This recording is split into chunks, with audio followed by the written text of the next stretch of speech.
The afternoon sun glared down on the cracked pavement of Willow Street, its warmth falling unevenly across the row of weathered shops and mechanic garages that lined the block. Among them sat a small garage with peeling paint, a flickering neon sign that read Jackson's Auto Repairs, and the smell of oil and gasoline lingering in the air. Inside, a man bent over the hood of a beat-up sedan, his strong, calloused hands moving with the precision of a surgeon. Sweat beaded across his forehead, but there was no sign of frustration in his face, only calm concentration. His name was Marcus Jackson. To most of the people who walked by, Marcus looked like any other struggling black mechanic, working long hours just to keep the lights on. His clothes were always smudged with grease, his boots worn, and his once proud garage bore the marks of years of hard work and neglect. He charged less than the larger shops nearby, which meant he made barely enough to scrape by. Customers who came in often looked at him with a mix of impatience and pity, sometimes even contempt. Few took the time to notice the quiet dignity in his movements or the wisdom in his deep brown eyes. What no one knew was that Marcus Jackson was not just a mechanic. He was, in fact, one of the wealthiest men in the city, a billionaire who had built an empire through technology and investment before quietly disappearing from the public eye. He had grown tired of the fake smiles, the endless parties, and the shallow relationships where people loved not the man, but the fortune. He wanted something real, something unshakable. And so, he had traded in his tailored suits for coveralls, his luxury cars for beat-up vehicles, and his skyscraper office for a dusty garage on the corner of Willow Street. Marcus had learned early in life that wealth could buy attention but never love. Raised in a poor neighborhood by a mother who worked 2 jobs to put food on the table, he understood the sting of being overlooked and underestimated. After she passed, and after he rose to unimaginable success, he never forgot her words. The heart of a person shows in how they treat you when they think you have nothing to give them. It was a lesson that stayed with him every day. That afternoon, as he wiped his hands on a rag, the sound of laughter carried from outside the garage. 3 young men leaned against a shiny sports car parked across the street. Their clothes screamed money, designer jackets, gold chains, expensive sneakers. They weren't customers. They were regulars in the neighborhood, known more for showing off than for working. And lately, they had taken a cool pleasure in mocking Marcus whenever they saw him. "Hey, grease monkey," one of them called out, his voice dripping with sarcasm. "How's business? Fixed any junk cars today?" The others erupted in laughter. Marcus glanced up but said nothing, turning back to the engine in front of him. His silence only seemed to fuel their cruelty. "Man, look at this guy," another chimed in, "covered in oil, working in this dump. Probably can't even afford lunch." They laughed louder, their words cutting through the air like knives. A few people walking by stopped to watch, some shaking their heads, others smirking at the spectacle. Marcus remained quiet, his jaw tight but his hands steady. He had been through worse in his life. Mockery was nothing new, but what made the moment sting was a young woman who stood among them. Her name was Alicia. She was beautiful, bright eyes, warm smile, and a presence that seemed to light up any room. Marcus had seen her before, often passing by the garage on her way to the cafe down the street. She always carried herself with kindness, greeting people warmly. Marcus had admired her from afar, though he never allowed himself to dream. Now, she stood there uncomfortably as the young men laughed at him. She didn't join in, but she didn't stop them either. Her silence was heavy, and Marcus felt its weight more than the insults themselves. Inside, he reminded himself why he was here. To see people for who they truly were. To separate the shallow from the genuine. To find love that wasn't bought with wealth. Later that day, Alicia walked past the garage alone.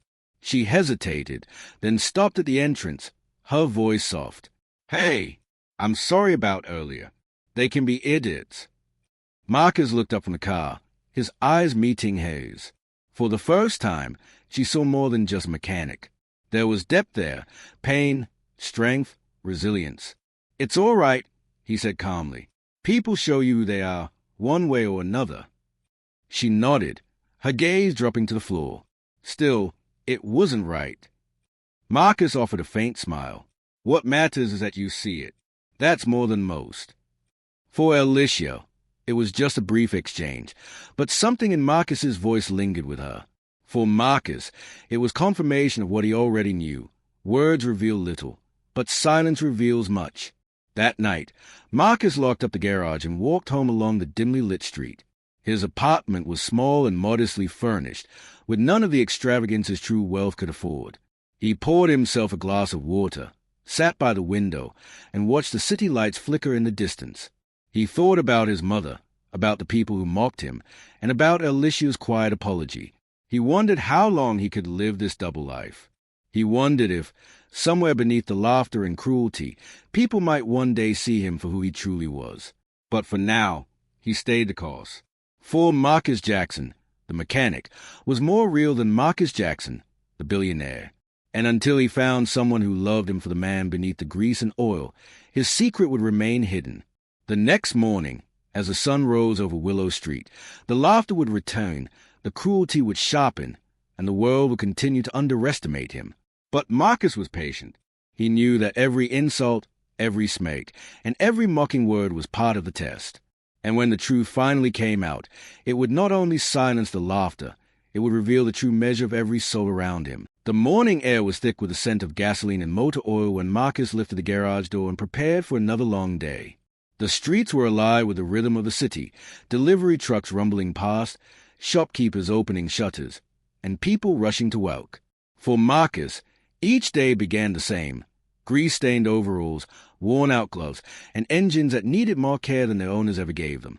Not long after he had settled into his routine, the sound of an engine purred to a stop outside. Marcus looked up to see the same trio from the day before: Derek, the self-proclaimed leader of the group, his cousin Tyrell, and their friend Jamal. The sleek sports car they drove gleamed under the sunlight, its custom rims spinning to a halt as the men stepped out, loud and arrogant as always. "Morning, mechanic," Derek called out mockingly. "Got time to fix real cars, or do you only work on trash?" The others laughed. Their voices carried into the street, drawing curious glances from passers-by. Marcus stayed focused on the engine in front of him, but Derek wasn't about to be ignored. He swaggered into the garage, leaning against the hood of the car Marcus was working on. "You know," Derek continued, "my watch costs more than this whole shop. Crazy how life works, huh? Some of us were born for success. Others just clean up after us." Tyrell and Jamal cackled behind him. Marcus slowly set down his wrench, his eyes steady but calm. "Respect goes further than money ever will," he said quietly, his voice carrying a weight that silenced them for a moment. Derek scoffed, masking his unease with laughter. "Respect? Man, respect doesn't pay the bills. Respect doesn't buy cars, doesn't buy watches, and doesn't get you women. Look at you, you got none of that." Marcus didn't flinch. Instead, he looked Derek straight in the eye. "Respect buys peace, and peace is something money can't touch." The street grew quiet for a moment. Even Alicia, who had just stepped out of the cafe with a tray of coffee cups, paused to listen. There was something in Marcus's tone, steady, sure, unshakable, that cut through Derek's bravado. But Derek wasn't one to back down in front of an audience. "Whatever, old man," he snapped, pushing himself off the hood. "You'll be fixing cars till the day you die. Meanwhile, I'll be living the life." He gestured to his car, his clothes, and his friends as if they were proof of his superiority. Marcus said nothing more. He returned to his work, though the tension in the air remained long after Derek and his crew roared off in their sports car. Alicia crossed the street and approached the garage, her steps hesitant. "Don't let them get to you," she said softly. "They thrive on attention." Marcus glanced at her, offering a faint smile. "I've faced worse. Let them laugh. It changes nothing about who I am." Something in his words struck her deeply. She admired his composure, the way he refused to let pride or anger dictate his response. It was rare to see someone stand tall without raising their voice, without swinging back. She found herself drawn to that quiet strength. Days passed, and the routine repeated. Derek and his friends showed up often, sometimes to mock, sometimes to show off their wealth. They tossed insults like coins, cheap and easy, hoping to buy a reaction. Marcus never gave them the satisfaction. He simply worked, his silence more powerful than any words he could have spoken. But the cruelty grew bolder. One afternoon, while Marcus was working under a car, the trio strolled in, laughing louder than usual. They had been drinking, their swagger exaggerated by false courage. "Hey, grease monkey!" Jamal shouted. "You missed a spot." He kicked over a small bucket of soapy water, spilling it across the floor. The other two roared with laughter. Marcus slid out from beneath the car, his gaze sharp now, though still calm. He stood slowly, his full height casting a shadow that momentarily quieted the room. "Pick it up," he said firmly, his voice low but commanding. The laughter faltered. For the first time, Derek felt something, an edge in Marcus's tone that unsettled him. But pride forced him to push back. "Oh, what?" he sneered. "Are you going to fight us? You think you're better than us?" Marcus stepped closer, his eyes never leaving Derek's. "Better? No. Stronger? Maybe. Wiser? Certainly. But fighting isn't strength. It's weakness dressed up as pride." A hush fell over the garage. The trio shifted uncomfortably, but before they could respond, Alicia appeared again, drawn by the noise. She stepped between them, her voice steady. "Enough. You've made your point. Leave him alone." The men muttered under their breath, but eventually backed out, their laughter hollow now. Alicia turned to Marcus, concern in her eyes. "Why do you let them treat you like that? You could stand up for yourself." Marcus met her gaze. Standing tall doesn't always mean raising fists. Sometimes it means letting people reveal themselves. Sooner or later, their own pride will undo them. Alicia studied him, her heart stirring with both admiration and curiosity. There was something about him she couldn't place, something that didn't fit the picture of a struggling mechanic. The way he carried himself, the wisdom in his words, the quiet confidence that seemed to come from a place deeper than hardship. She found herself wanting to know more. Later that week, she stopped by the garage again, this time with 2 cups of coffee in hand. "Thought you could use a break," she said, setting one down beside him. Marcus looked at her, surprised but grateful. "Thank you," he said, taking a sip. They sat in comfortable silence for a moment, the hum of the city around them. Finally, Alicia spoke. "You don't talk much about yourself. Where are you from?" Marcus chuckled softly. "Nowhere important. Grew up around here. Learned early to work with my hands." "And family?" she asked gently. His expression softened. "Just my mother. She worked harder than anyone I've ever known. She taught me everything that matters: respect, dignity, resilience. She's gone now, but her lessons stay." Alicia nodded, her chest tightening at the tenderness in his voice. She could see the love, the loss, and the depth of a man who cared more than he revealed. The days that followed brought more small conversations, more moments shared between them. While Derek and his friend continued their mockery, Alicia found herself spending more time at the garage, listening, watching, and learning. And though Marcus never spoke of wealth, never hinted at his true identity, Alicia began to see in him something money couldn't buy, a strength of character that stood unshaken in the face of cruelty. But the tension in the neighborhood was building. Derek's pride had been wounded by Marcus's calm defiance, and his ego demanded satisfaction. The bullying would not stop here. It would escalate, fueled by arrogance and envy, until a moment came that would shatter illusions and reveal truths no one expected. And Marcus, patient as always, would be ready. The tension in Willow Street thickened with every passing day. Word spread quickly through the neighborhood about the standoff at Marcus's garage, the way he had stared Derek down without raising his voice. To some, it was a small act of defiance. To Derek and his crew, it was humiliation. They were the type who thrived on being feared, who fed their pride by keeping others beneath them. And Marcus's quiet strength had unsettled that balance. It didn't take long for Derek to plot his revenge. One Saturday afternoon, the garage was busier than usual. Marcus had 3 cars lined up, their owners waiting impatiently. Sweat clung to his brow as he worked, his hands steady, his movements precise. The radio hummed softly in the background, but outside, the street buzzed with a different kind of energy. Derek, Tyrell, and Jamal arrived once again, but this time they weren't alone. 5 more men trailed behind them, laughing loudly, the kind of forced laughter that masks nervousness with bravado. Marcus looked up briefly, then went back to his work. But the group didn't pass by as usual. They stormed into the garage. Derek's voice boomed. "All right, boys, Let's show this so-called mechanic how things work around here. One of the customers, an elderly man waiting for his car, immediately stood up and left, muttering under his breath about trouble. Another customer tried to intervene, but Derek shoved him aside. Within seconds, the garage was their stage. Jamal kicked over a toolbox, sending wrenches clattering across the floor. Tyrell picked up a rag, dipped it into an oil bucket, and flung it against the wall, leaving a dark smay. The others joined in, tossing things around, laughing, and taunting. "Look at this dump," Derek shouted. "This isn't a garage, it's a graveyard for cars." Marcus set down his wrench, his body rigid. "Enough," he said firmly, his voice cutting through the chaos. Derek smirked, stepping closer. "Oh, what? You'll call the cops? You'll hit me? You think anyone's going to side with a broke mechanic over me? Man, I own this street." The group laughed, but Alicia, who had just stepped out of the cafe across the street, froze when she saw the scene. Her heart pounded as she ran toward the garage. She pushed her way inside, her voice urgent. "Stop this. Right now." The men paused, their arrogance faltering for just a moment in the presence of her anger.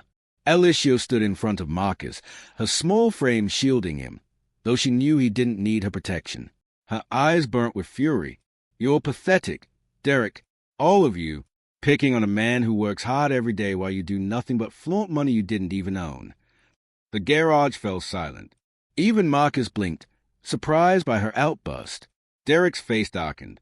His pride, already bruised by Marcus's composure, now took a harder blow from Alicia's scorn. He stepped closer, lowering his voice so only she and Marcus could hear. "You think you're better than me, Alicia? Defending this nobody? You'll regret that." Marcus moved then, his calm breaking just enough to place himself between Derek and Alicia. His voice was low and steady but sharp as steel. "That's enough. Derek, you've crossed the line." For a moment, Derek hesitated. There was something in Marcus's eyes, an unspoken authority, a weight that went far beyond a poor mechanic. It unsettled him, though he'd never admit it. So he laughed, masking his unease. "Fine. We're done here, for now."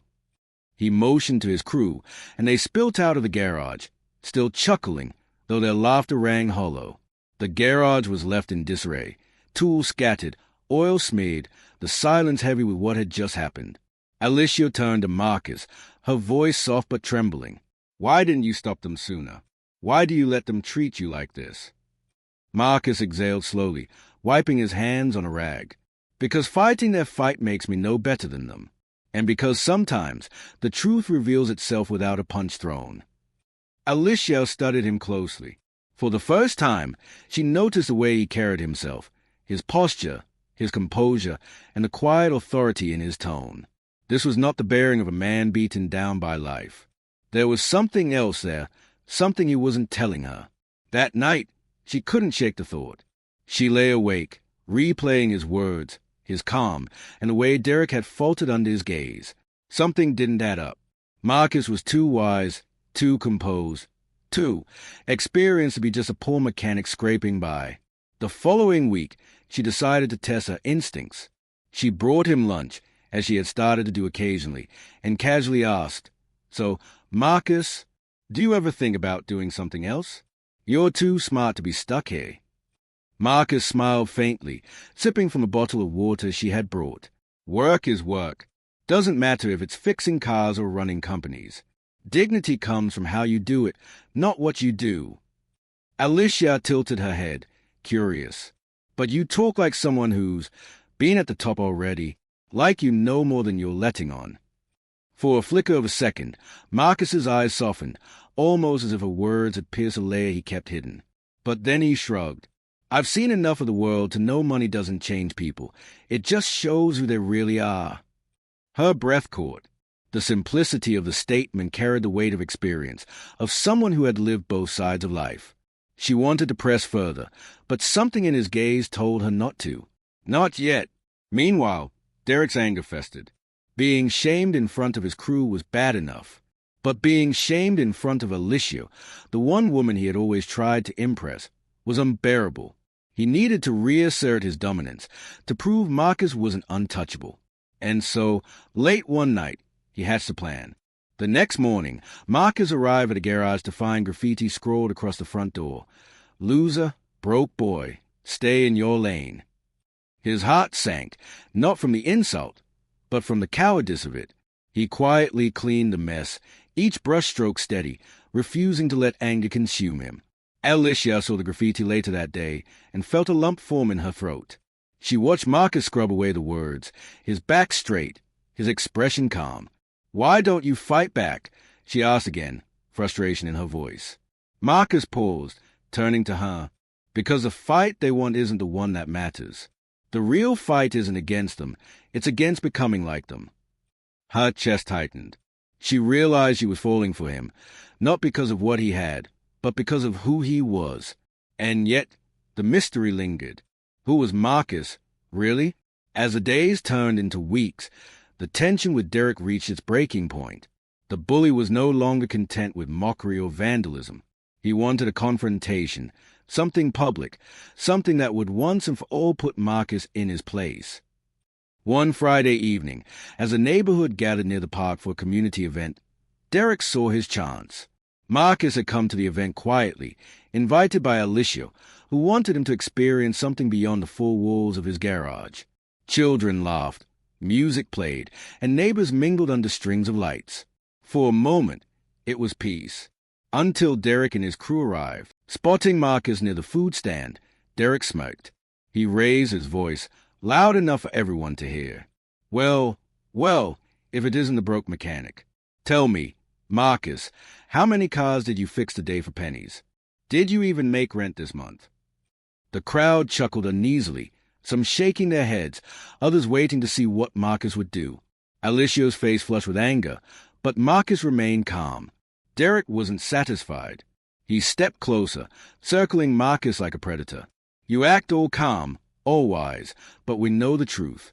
You're nothing, a nobody, just a poor man pretending dignity makes him rich." The laughter grew louder. The humiliation is sharper, but Marcus's expression didn't waver. He looked Derek in the eye and said softly, "You mistake silence for weakness, but silence is patience, and patience always outlasts pride." The crowd murmured, unsettled by the weight of his words. Derek's smirk faltered, but he quickly masked it with bravado.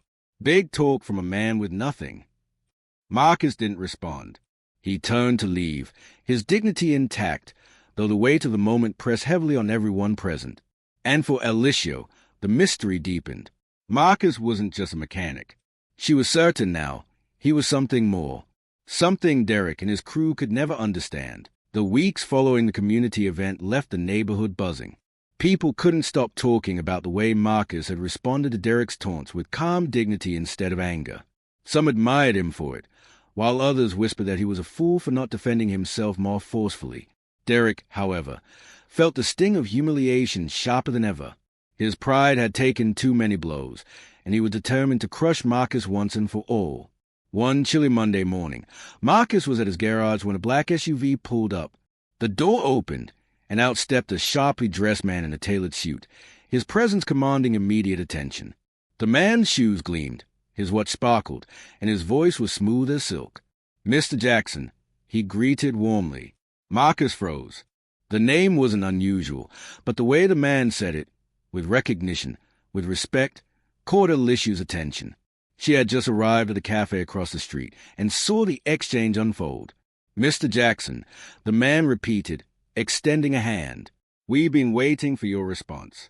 The board needs you back. The investors." Marcus quickly cut him off with a quiet but firm voice. "Not here.